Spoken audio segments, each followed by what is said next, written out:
À partir de 2012, je vais organiser avec des personnes en recherche d'emploi des rencontres d'échange sur les pratiques de la recherche.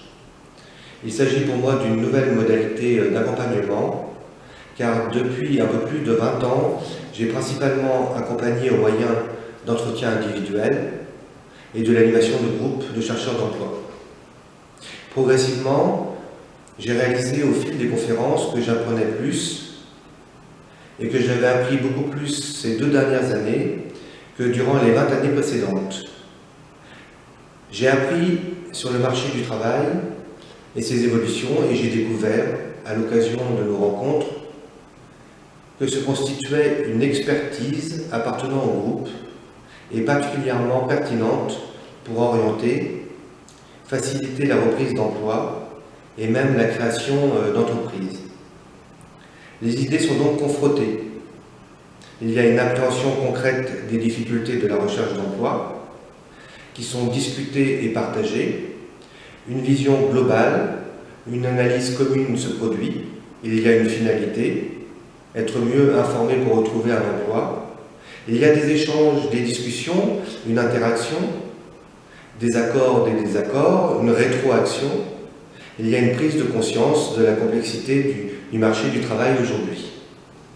J'ai souhaité faire connaître cette approche de la résolution des problématiques d'accès à l'emploi et j'ai réalisé une validation des acquis d'expérience en 2015.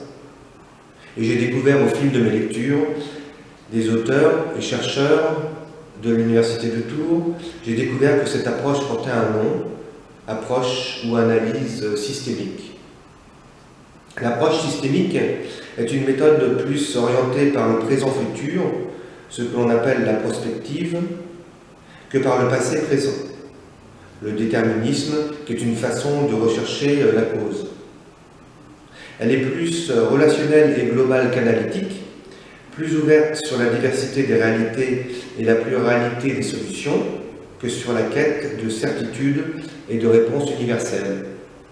Elle est à même de fournir des clés de compréhension. C'est notre manière d'entrer dans la complexité du monde qui nous entoure, plus centrée sur le but à atteindre, la finalité, la reprise d'emploi, que sur la recherche des causes. La causalité, comme par exemple travailler et améliorer son CV ou ses techniques d'entretien.